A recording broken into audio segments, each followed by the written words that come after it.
A very good morning to all of you guys. मैं Aniket Yadav Exampur teaching school पे आप सबका स्वागत करता हूं। आज हम लोग लिंग्विस्टिक डेवलपमेंट का एमसीक्यू करने वाले हैं। अब तक जितनी लापरवाही आप लोगों ने किया ये आप लोगों की गारंटी थी, लेकिन अब अगर आप लापरवाही करेंगे तो सीधा हाथ धो देंगे। समझ रहे हैं कि नहीं इस चीज़ को? इस चैप्टर से हमेशा और हमेशा कम से कम 2 से 3 क्वेश्चन इंग्लिश पैडागॉजी के बनते हैं। 2 से 3 क्वेश्चंस। तो एकदम क्यूरियस होकर और कॉन्शियस होकर अच्छे से आप लोग इस क्वेश्चन सेशन को अटेंड करें और एक बार तगड़े तरीके से भाई धुआं कर दीजिए शेयर करके। एकदम तगड़े तरीके से एक बार शेयर करिए आप लोग। कल मैं बहुत से लोगों के कमेंट्स भी देखा लाइव सेशन के दौरान। आप लोग जो कह रहे थे कि सर ये है वो है, यार पढ़ने से मतलब रखिए, है ना, पढ़ने से मतलब रखिए, ज़्यादा मज़ा आएगा। आप लोग पढ़िए, ठीक है। मैटर ही करता है हमें मिल रहा है कि नहीं मिल रहा है। 2-3 दिन की बात है, फिर हम तो क्लियर हो ही जाएंगे, सारी चीज़ें क्लियर हो जाएंगी, है ना। पढ़िए आप लोग अच्छे से, बिंदास ऑप्शन का आंसर क्लियर करिए। जो कुछ भी डाउट हो आपको, मैं पहले ही बता दे रहा हूं, अगर किसी भी तरह का डाउट हो ना तो आप लोग यूट्यूब कमेंट सेक्शन में जरूर पूछिएगा, ठीक है। लेकिन स्ट्रेंथ जबरदस्त बनाइए। कल मैं देखा काफ़ी स्ट्रेंथ कम थी, स्ट्रेंथ आप लोग जबरदस्त बनाइए, बेहतरीन स्ट्रेंथ बनाइए क्लास में, ठीक है। चलिए शेयर कर दीजिए एक बार सभी लोग क्लास को तो, और लाइक कर दीजिए। Very very very good morning to all of you. A very sweet and healthy morning to all of you. चलिए आज हम लोग क्वेश्चन पे चलते हैं। क्वेश्चन नंबर फर्स्ट जो लिंग्विस्टिक स्किल का है, ध्यान से देखिए आप लोग उसे। जो क्वेश्चन नंबर फर्स्ट है सब लोग उसे देखें। पहला क्वेश्चन है आपका, पहला क्वेश्चन है, ध्यान से देखिए। पहला क्वेश्चन है,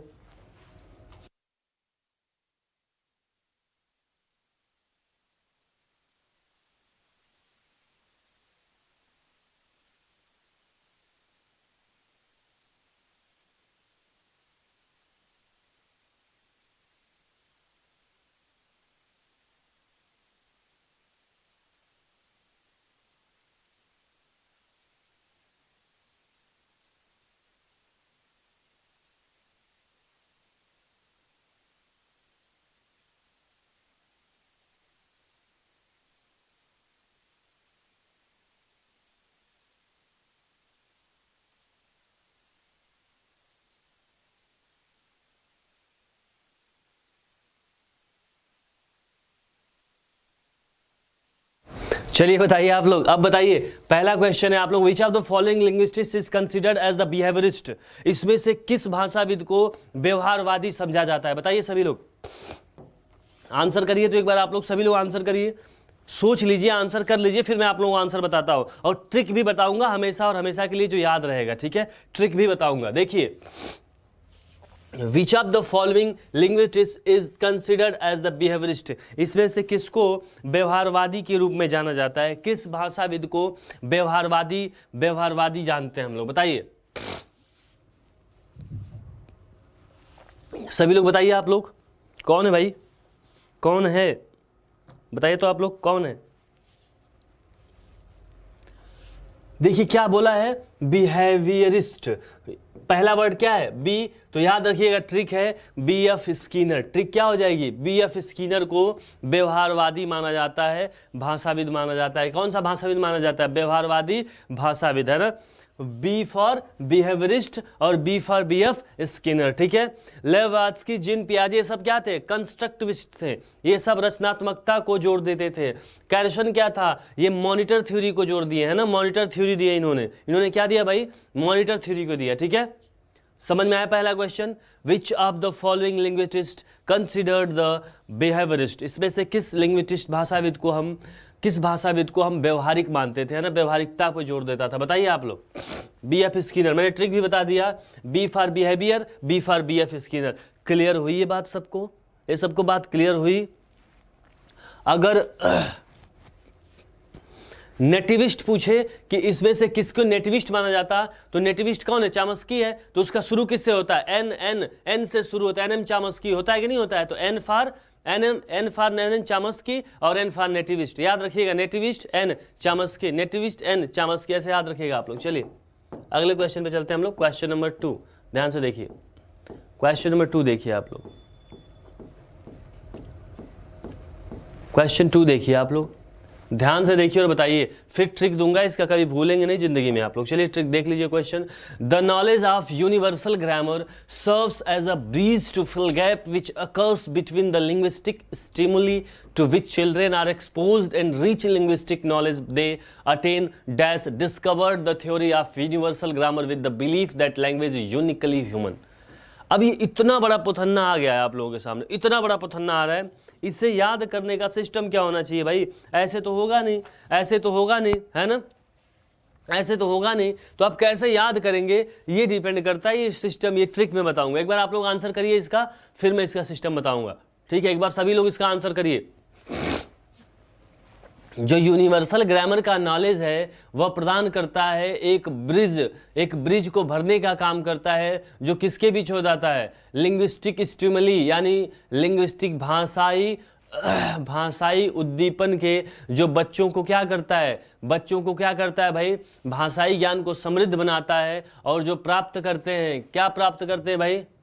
ये किसने बताया था? किसने इसको खोजा था? The theory of universal grammar. इसको क्या कहा जाता है? थ्योरी ऑफ यूनिवर्सल ग्रामर भी कहा जाता है। और इसको किसने खोजा था भाई? With the belief that language is uniquely human. जो ये क्या कहता है कि लैंग्वेज क्या है? मनुष्यों के बराबर है, ठीक है? मनुष्य असमान, मनुष्यों की तरह असमान है। बताइए आप लोग, ये किसने कहा था? ये कौन कहा था? इसने बोला था भाई। याद रखिए ट्रिक, अगर यूनिवर्सल ग्रामर क्वेश्चन में आ गया, क्या आ गया भाई? ट्रिक देखिए, यूनिवर्सल ग्रामर का जिक्र अगर आ गया, अगर यूनिवर्सल ग्रामर का जिक्र आपके क्वेश्चन में आ गया, तो तुरंत आपके दिमाग में आंसर आ जाना चाहिए, नोएम चॉम्स्की। समझ में आई बात? समझ में आई बात? जब भी यूनिवर्सल ग्रामर की बात किया तो तुरंत समझ जाइए कि कौन होगा। ट्रिक था ये, इतना ज़्यादा पढ़ने की जरूरत ही नहीं होगी। अगर आपका दिमाग काम करेगा, तुरंत अगर दे दिए यूनिवर्सल ग्रामर, तो तुरंत समझिए कौन हो जाएगा? नोएम चॉम्स्की, ठीक है? नोएम चॉम्स्की, ठीक है? क्लियर हो गया ये चीज़? चलिए नेक्स्ट क्वेश्चन पे हम लोग चलते हैं। Question number 3। Question number 3, LAD means. देखिए ये भी क्वेश्चन बहुत खूबसूरत है, वेरी ब्यूटीफुल क्वेश्चन। लैड का फुल फॉर्म बताइए सभी लोग। क्वेश्चन नंबर 3, लैड का फुल फॉर्म बताइए सभी लोग। क्वेश्चन नंबर 3, लैड का फुल फॉर्म बताइए सभी लोग, बताइए लैड का फुल फॉर्म।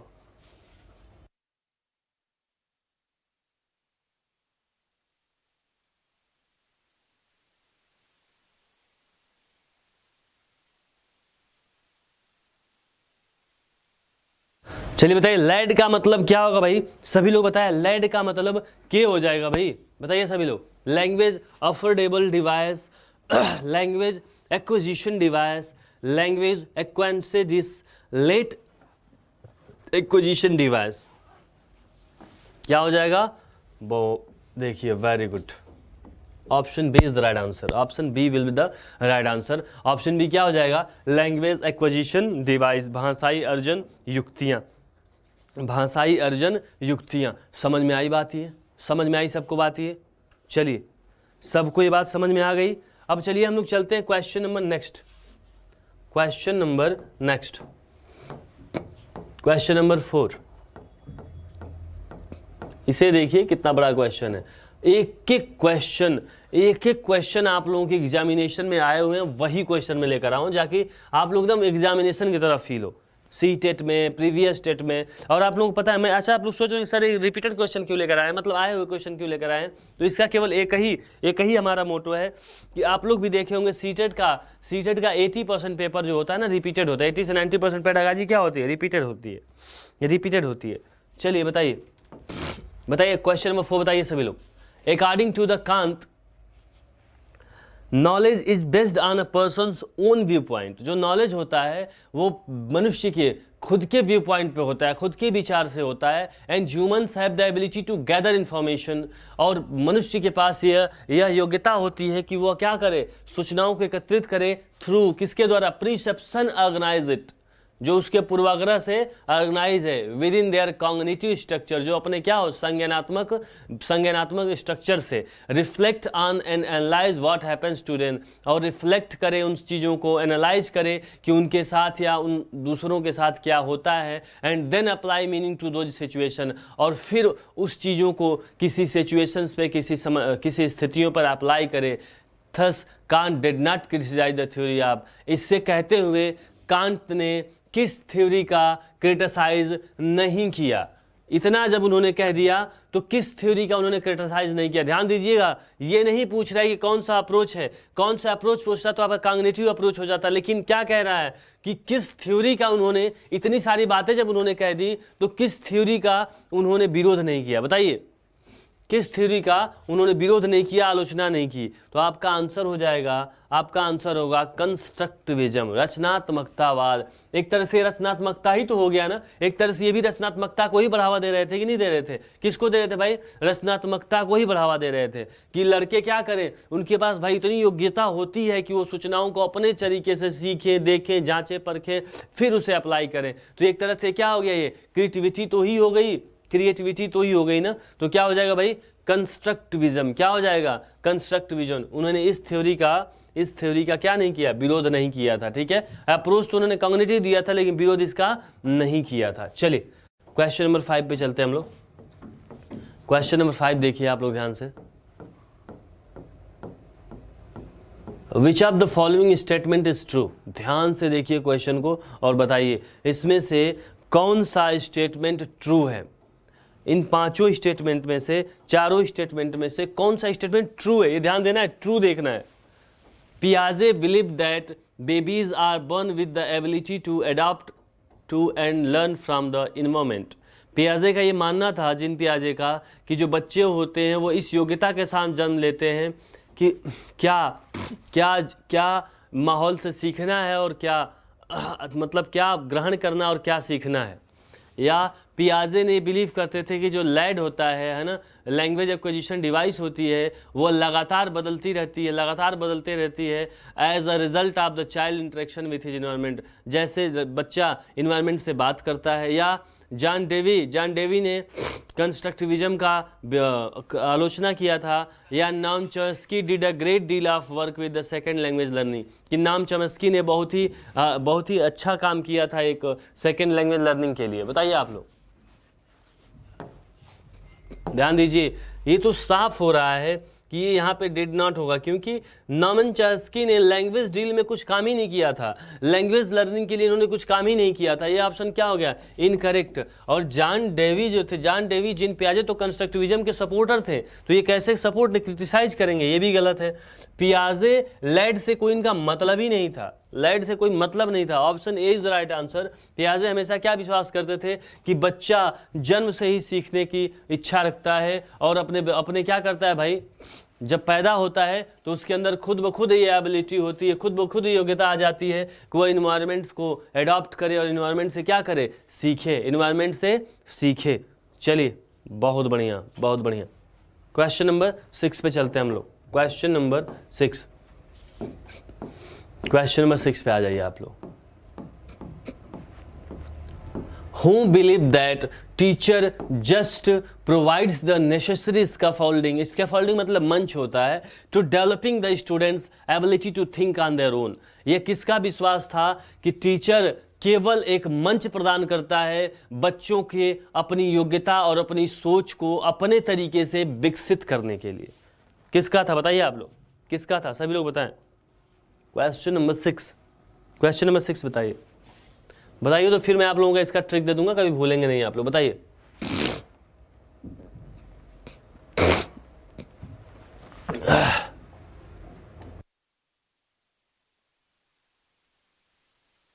चलिए देखिए, इसे समझने की कोशिश करिए क्वेश्चन को। जिन पियाजे के बारे में जिक्र करेगा तो कंस्ट्रक्टिविज्म की बात करेगा, महात्मा गांधी की जिक्र करेगा ही नहीं जल्दी, राजा राम मोहन राय का जिक्र कर सकता है क्योंकि इन्होंने इंग्लिश को भारत में बहुत सपोर्ट किया था। इंग्लिश को क्या किया था? भारत में बहुत सपोर्ट किया था राजा राम मोहन राय ने। ठीक है, हाँ। लेव वगत्स्की जो ये है ना, यही ने, अगर जब क्वेश्चन में इसका फोल्डिंग आ गया, ध्यान दीजिए, क्वेश्चन में जब भी इसका फोल्डिंग आएगा तो तुरंत आंसर मार दीजिएगा बिना सोचे, लेव वगत्स्की। क्या मार देंगे? लेव वगत्स्की मार दीजिएगा तुरंत। जब भी क्वेश्चन में इसका फोल्डिंग आ गया, यही है कीवर्ड, आ गया तो तुरंत मारिए आंसर आप। Option D is the right answer. इसने ही कहा था कि बच्चे को टीचर क्या करता है? एक मंच प्रदान करता है, या बच्चों के लिए टीचर एक फैसिलिटेटर के रूप में होता है। किसके रूप में होता है? फैसिलिटेटर के रूप में होता है। समझ में आई बात सबको? क्लासेस कैसी लगती है? ये आप लोग YouTube कमेंट सेक्शन में जरूर बताएं जाकर, ठीक है, यूट्यूब कमेंट सेक्शन में जरूर बताइए इसे जाकर। चलिए नेक्स्ट क्वेश्चन को देखिए, क्वेश्चन नंबर 7, और शेयर करते रहिए भाई, आप लोग क्लासेस को शेयर करते रहिए। कल वाली में क्लास देखा, काफ़ी आप लोगों की स्थिति दयनीय थी। क्लासेस को शेयर करते रहिए, कोई ज़रूरी है ना, मैं कुछ कहना नहीं चाहता हूँ, बस क्लासेस को आप लोग शेयर करते रहिए, सभी लोग क्लासेस को शेयर करते रहें। और ये तो बहुत ही इंपॉर्टेंट सेशन है, जो इसका वो है ना, क्या कहते हैं, MCQ, ये बहुत इंपॉर्टेंट है। 2 से 3 क्वेश्चन 100% इस चैप्टर से बनते हैं, 100% बनेंगे, तो बहुत इंपॉर्टेंट सेशन है, मजाक बिल्कुल मत करिए आप लोग। चलिए देखिए, बोथ कंप्रहेंशन एंड एक्विजिशन अकर, भाई देखिए, समझ और अर्जन जब दोनों कब घटता है भाई, कब घटता है बताइए आप लोग, कब घटती है, दोनों घटनाएं कब होती हैं, ध्यान से बताइए। क्वेश्चन नंबर 7 बताइए सभी लोग, क्वेश्चन नंबर 7, समझ और अर्जन दोनों कब होगा एक साथ बताइए। जब कोई चीज आप सीख रहे हो और आपके लर्नर का जो लेवल हो उससे बहुत नीचे की हो, तब। अच्छा ये बताइए, आप सिंपल सी बात समझ लीजिए, समझ और एडॉप्शन दोनों कब होगा, समझिए। कोई आप मुझे ऐसी चीज बता रहे हैं जो मुझे पहले से पता है, तो मैं उसको सुनूंगा, देखूंगा, तो तुरंत अर्जित कर लूंगा, उसमें हमारी समझ विकसित होगी, कभी नहीं होगी।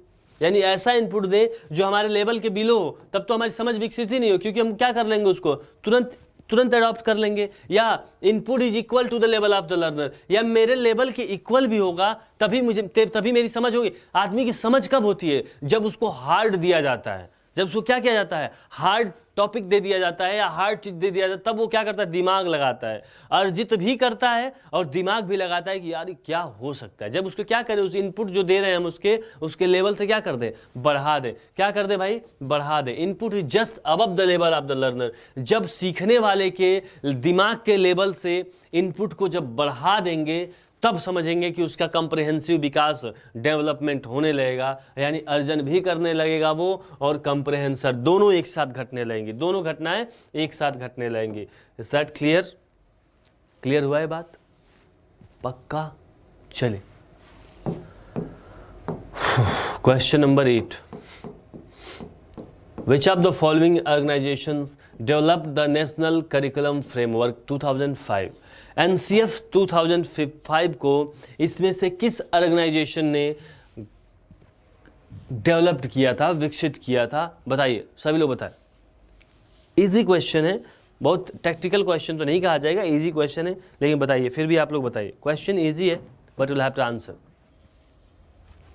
Which of the following organizations developed the National Curriculum Framework 2005? बताइए सभी लोग। University grant commission, national council for education research and training centre, जो भी है ना, नेशनल काउंसिल फॉर ट्रेनिंग, या Delhi institute of elementary training, बताइए। सबको पता है कि ये किसने दिया था, NCERT ने दिया था। किसने दिया था भाई, NCERT ने दिया। NCF किसने दिया था, NCERT ने दिया था। इसीलिए जब आप लोग पढ़ने जाते हैं तो लोग कह देते हैं कि अरे यार NCERT पढ़ लो, NCERT पढ़ लो, मैक्सिमम सीटेट का निकल जाएगा, है ना, 40%, 50%, 60%, 70% सीटेट ऐसे निकल जाएगा, कहते हैं ना लोग ऐसे। चलिए question number 9, question number 9, NCF 2005 favours development of, जो NCF 2005 है वो किसके विकास को फेवर करता है, किसके विकास को फेवर करता है बताइए आप लोग। प्रॉब्लम सॉल्विंग स्किल को, या क्रिटिकल थिंकिंग, मतलब समस्याओं को सॉल्विंग करने वाले कौशल को बढ़ाने को कहता है, या मतलब क्रिटिकल समय में, कठिन समय में सोचने की भी क्षमता को विकसित करने की बात करता है, या खुद से भी चीज़ों को शामिल करने के लिए खुद से रिजल्ट देना, खुद से आंसर देना, खुद से क्वेश्चन बनाना, खुद से उस पर सोचना, इन सब सेल्फ रेगुलेशन स्किल को भी देता है कि ये सभी हैं, ये सभी हैं। All of these, all of these. Easy था क्वेश्चन, इसलिए मैंने इसका आंसर तुरंत दे दिया, ऑल ऑफ दीज। चलिए जो लोग जुड़ रहे हैं, अब मुझे पता है कमेंट्स क्या क्या आ रहे होंगे आप लोगों के, बट एक चीज़ ध्यान रखिए, सभी लोग ध्यान रखें, कमेंट्स पे केयर नहीं करना है, क्लासेस आप लोग लेते रहिए, ठीक है, क्लासेस लेते रहिए, बहुत ही इंपॉर्टेंट सेशन है। एक बार शेयर भी करते रहिए आप लोग, ताकि दूसरे लोगों को भी फ़ायदे मिलते रहें, ठीक है, दूसरे लोगों को भी इसका फ़ायदा मिले, खुद अकेले फ़ायदा मत लीजिए, ठीक है, समझ में आई बात ये। चलिए नेक्स्ट क्वेश्चन पर चलते हैं हम लोग, क्वेश्चन नंबर 10, क्वेश्चन नंबर 10, बताइए, the national policy on education based on the report and recommendations of the education commission 1964 to 1966 was first promulgated in 1968, it is called for. बताइए आप लोग, यानी जो पहला एनपीई था, नेशनल पॉलिसी ऑन एजुकेशन थी, शिक्षा पे पहली जो पद्धति लाई गई थी वह किस रिपोर्ट पे आधारित थी और उसकी क्या मांगे थी, क्या सिफारिशें थी जो एजुकेशन कमीशन 1964 से 66 में लाया था, जो पहली बार 1968 में लागू किया गया, उसकी मांगे क्या थी, वो किस लिए आया था? बताइए, ऑप्शन है आप लोगों के। पहला ऑप्शन है compulsory education for all children up to the age of 14, यानी जो 14 साल की एज तक के बच्चे हैं उन बच्चों के लिए, सबके लिए कंपल्सरी यानी अति आवश्यक शिक्षा, या better training and qualification of teachers, और टीचर्स के लिए भी बहुत अच्छी ट्रेनिंग हो और उनकी क्वालिफिकेशन भी अच्छी हो। लर्निंग ऑफ रीजनल लैंग्वेजेस, और रीजनल लैंग्वेज जो क्षेत्रीय भाषाएं थी उनको भी क्या कराया जाए, सिखाया जाए, या ऑल ऑफ दीज। बताइए, या ऑल ऑफ दीज क्या हो जाएगा? सभी लोग इसका आंसर करें, एक बार सभी लोग आंसर करिए। ऐसा नहीं है कि मैं देख नहीं रहा आंसर, मैं देखूंगा, जरूर आंसर देखता रहूंगा, मैं भी आप लोगों के बीच ही रहूंगा, याद रखिएगा इस चीज को, मैं भी आप लोगों के बीच ही रहूंगा। बताइए क्या हो जाएगा, क्या हो जाएगा भाई? All of these, all of these. चलिए नेक्स्ट क्वेश्चन पे हम लोग चलते हैं। Question number 11, question number 11, the national policy on education was modified इन, जो नेशनल पॉलिसी थी एजुकेशन पे उसको कब मॉडिफाई किया गया? ध्यान से बताइए, उसको कब मॉडिफाई किया गया, उसको कब मॉडिफाई किया गया? बताइए सभी लोग।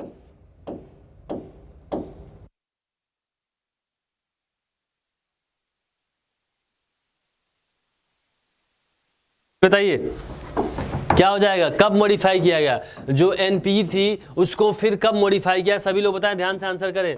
तो हमारे एडिटर महोदय का आंसर गलत हो गया। ये 1992 में इसे मॉडिफाई किया गया था। कब मॉडिफाई किया गया था? 1992 में मॉडिफाई किया गया था। जो नेशनल पॉलिसी ऑफ एजुकेशन था, जो राष्ट्रीय मतलब शिक्षा की राष्ट्रीय नीति जो थी, वो कब मॉडिफाई की गई थी? 1992 में, 1992 में। चलिए अगला क्वेश्चन देखिए आप लोग, नेक्स्ट क्वेश्चन देखिए, क्वेश्चन नंबर 12, क्वेश्चन नंबर 12, ध्यान से देखिए। विच ऑफ द फॉलोइंग, ध्यान से देखिए क्या पूछ रहा है, which of the following is not true about the right to education act, यानी जो शिक्षा का अधिकार था उसमें से कौन सा ऑप्शन उसके लिए सही नहीं है, यानी इसमें से कौन सा ऑप्शन शिक्षा के अधिकार में नहीं है? ध्यान से देखिएगा, ध्यान से देखिए, बताइए। It prohibits physical punishment and mental harassment, यह मना करता है कि किसी बच्चे को दंड देना और उसको मानसिक रूप से प्रताड़ित करना, या it discriminates children on the basis of gender, class, caste और रिलीजन, या बच्चों को या कास्ट, जाति के नाम पे, धर्म के नाम पे, जेंडर के नाम पे, लिंग के नाम पे मतलब पक्षपात करना सिखाता है, पक्षपात करता है। बताइए, ये तो सीधा दिख रहा है डिस्क्रिमिनेशन, नेगेटिव वर्ड है ना डिस्क्रिमिनेशन, ये कभी देगा क्या? ये तो था ही नहीं। Option B is the right answer, बाकी पढ़ने की जरूरत ही नहीं है। जब डिस्क्रिमिनेशन दे दिया तो कोई चांस ही नहीं कि ऐसा हो सकता है ना? पक्षपात कर दे रहा है, क्या शिक्षा का अधिकार का पक्षपात करना सिखाएगा? संभव ही नहीं है। तो आपका ऑप्शन क्या हो जाएगा? Option B is the right answer. So thank you so much guys, मिलते हैं नेक्स्ट क्लास में। Thank you so much to all of you guys, thank you so much.